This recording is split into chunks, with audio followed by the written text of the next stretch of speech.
I love it. But first of all, let me introduce this phenomenal person. This is Johnie L Jone III. He is our keynote speaker for today. And let me give you a little bit of background of who this extraordinary individual is. Mr. Jones serves as the Director of Community Partnerships of Interfaith Ministries for right here, Greater Houston. In his role, he is basically the liaison to civil, community, and corporate and government entities, basically helping them to create what are called sustainable partnerships that address needs throughout our community. Before that, and this is what Congressman Al Green alluded to, and I know it's in your program book, but I want to mention it vocally right now because this is truly important. Johnie serves as an appointee in the Obama administration working on agriculture policy at the U.S. Department of Agriculture in D.C. He served as an advisor on public-private partnerships to the Secretary of Agriculture and was responsible for creating partnership opportunities for financial institutions, capital management firms, and high-net-worth individuals to expand the amount of capital throughout rural America. Those are our farming communities. Those are the ones who allow us to have the vegetables, the food on our plates every single day. And this young man was a part of that. That is truly impressive. Very, very impressive. He has a BA degree, or actually a BS degree, a Bachelor of Science degree, in agriculture with a concentration in economics from Prairie View A&M University. Holds a master's, yes, of course. He also, that's not all, he holds a master's of public affairs from Lyndon B. Johnson School of Public Affairs, and he likes school a lot. He also has a master's of arts in religion from Yale Divinity School at Yale University. He's smart, he's articulate, he is a wonderful representative of what Prairie View A&M University has to offer to in so many levels. Ladies and gentlemen, our keynote speaker, Mr. Johnie L Jone III.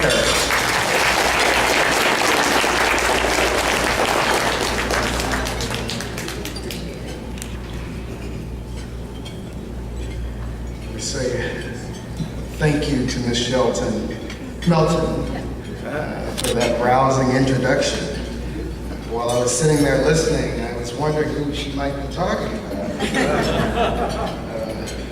Because that person sounded too good to be true. So good afternoon, everyone. To Miss Beverly Hatchett, to the Houston Alumni chapter, and to everyone that was instrumental in making today possible.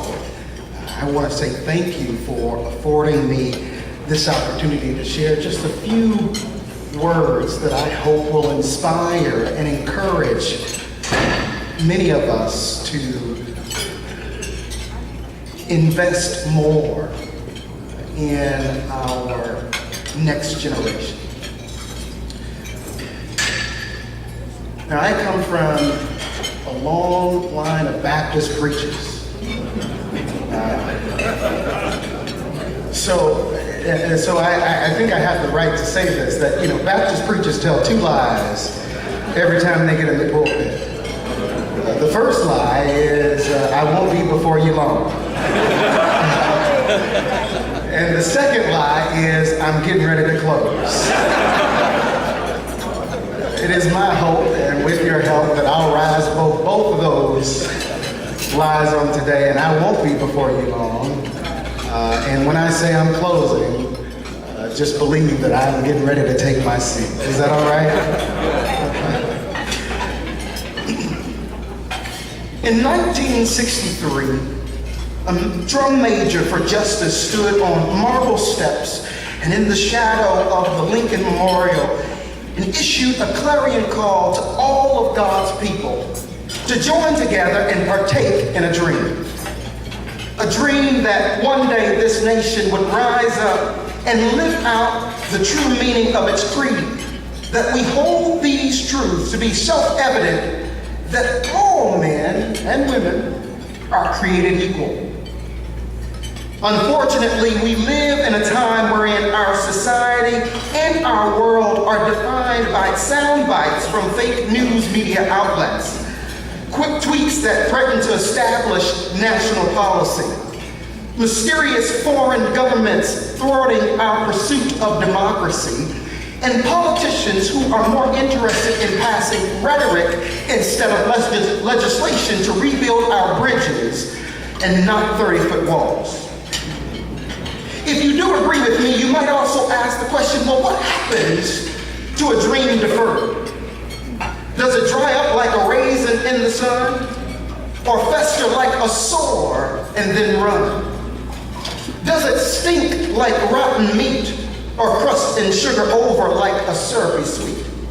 Maybe it just sags like a heavy load. Or does it explode? I submit, though the dream tarry, wait for it. And let us not grow weary in our well-doing, for in due season we shall reap a harvest if we faint not. Mark Twain is credited with the saying, the two most important days in our life is the day that we are born and the day we find out why. And for many people, that quest to understand why they've been placed on this earth is lifelong. No wonder Rick Warren's book, The Purpose-Driven Life, has sold over 30 million copies. But I've known I wanted to be a public servant ever since I was a little boy.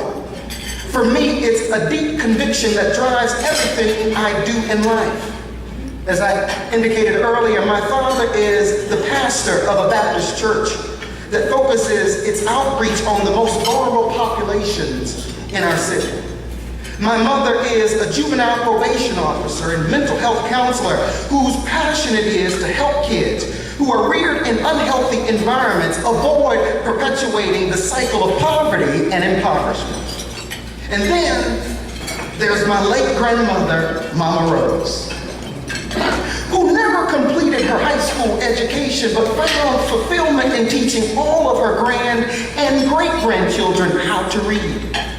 She was a farmer and an entrepreneur who cultivated various crops on her own land, worked with other landowners to farm their land, and paid them using a third of the crops that she had harvested, as well as created partnerships with local grocery stores to sell her produce in their market section.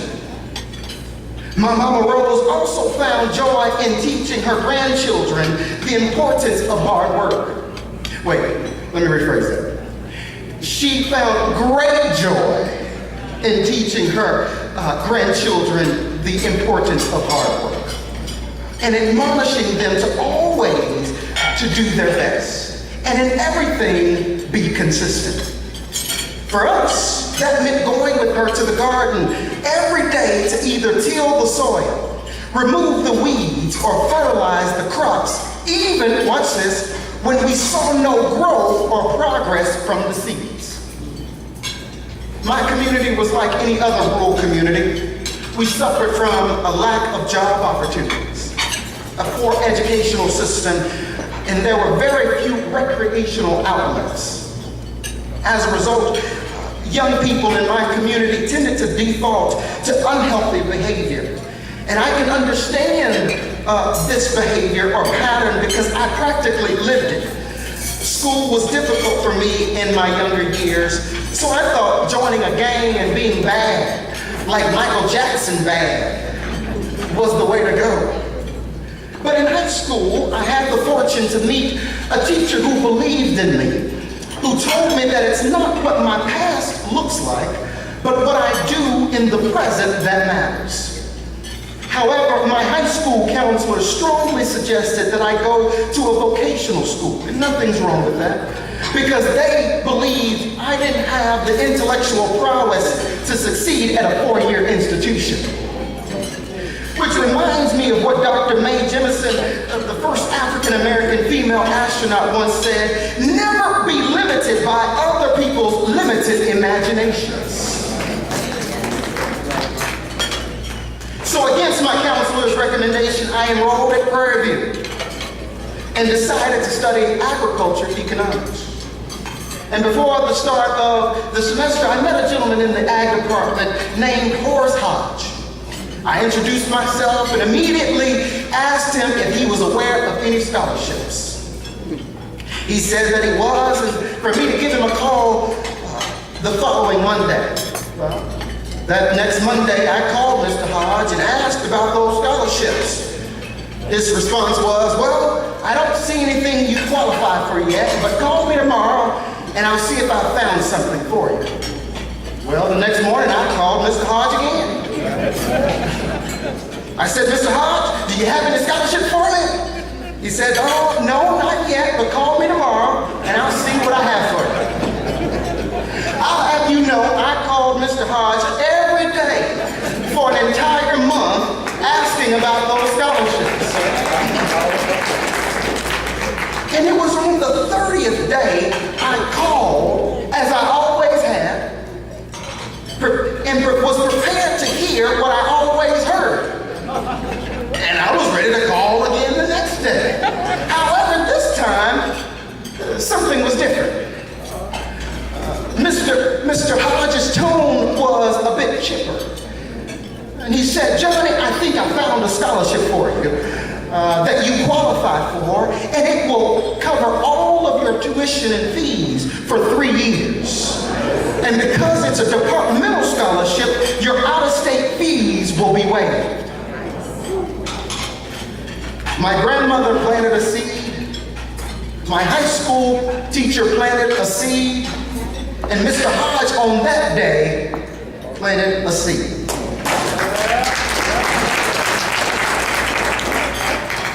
During those 4 years at Prairie View, I would go home for holidays and special occasions. And each time I went home with an air of excitement, I would tell my Mama Rose what college life was like and about the diverse agricultural practices that I was learning about in other countries. And without fail, before I would embark on the 6-hour journey back to Prairie View, my grandmother would pull me aside and remind me to always do my best, and that she was always praying for me, and with a balled up fist would discreetly hand me a $5 bill.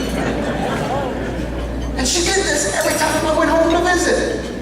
And I believe this was her way of tilling the soil of my heart, removing the weeds of misconceptions in my mind, and fertilizing the fruit that was yet to come. And even, watch this, when she saw no growth or progress from the seeds she had planted. Well, while at Prairie View, I met faculty and mentors who also became mentors and sponsors to me because they too saw potential and believed in me. Those mentors encouraged me to fearlessly pursue my dreams because I was a product of greatness, standing on the shoulders of great giants and in the shadow of great exploits. And with that greatness came the responsibility to serve others, which is when I coined the phrase, you are not great because you serve because you are great. Greatness is a disposition, not something you achieve. As the Sankofa bird symbolizes, we must be willing to reach back and learn from our past so that we make better decisions for our future, make more investments, and cultivate more seeds. For over 140 years, Prairie View A&M University has been at the helm of planting seeds of greatness. Although the dream seems to be delayed, we cannot afford to be discouraged, but take an active role in making that dream a reality. Now is the time that we band together as one community, having compassion and patience for one another, walking hand in hand to create an environment for our current students and those to come that is not only conducive for their academic success, but also encourages them to dream even further into the future. And that environment must also prepare those students for the challenges that patiently await them once they depart from Prairie View. I believe there are 3 simple ways we can cultivate a culture of dreamers. The first is mentorship. I would not be where I am today had it not been for someone seeing the potential in me, like a Roy G. Perry, and deciding to nurture and cultivate that potential. The second is financial investment. And I know what you're thinking. I already give my dues to the local chapter. I already give my dues to the national chapter. I already give my dues to the links and to my local fraternity chapter.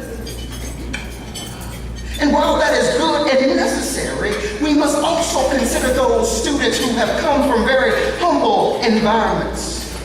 Because little did Mama Rose know that the $5 she gave me would serve as an investment in my intellectual pursuits. And if you don't have the money to give, do not be dismayed. You have resources that you can share. You can give of your time. You have professional connections, and most importantly, you have a kitchen.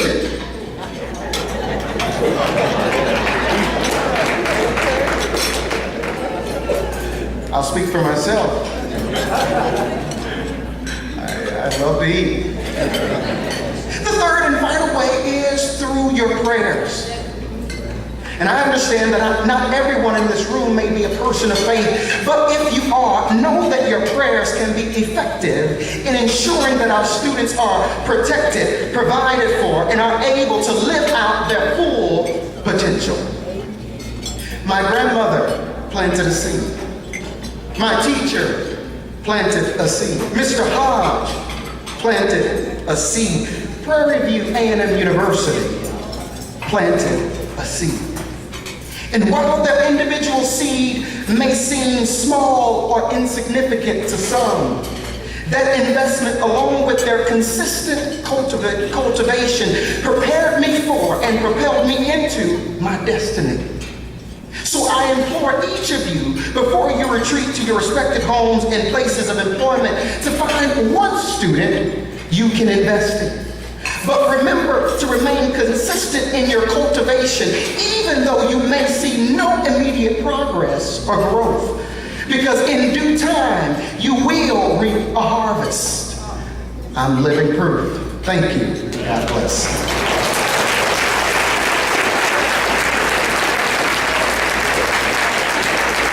Ladies and gentlemen, once again, our wonderful keynote speaker, Johnie Jones. Nice job. Nice job.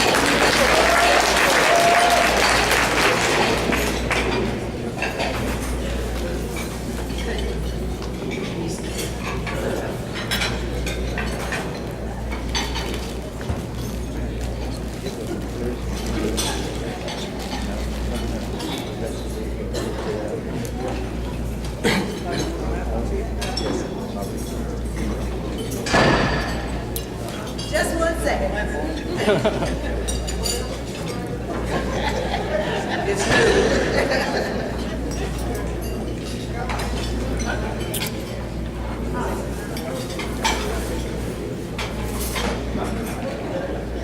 And this is from the Houston chapter.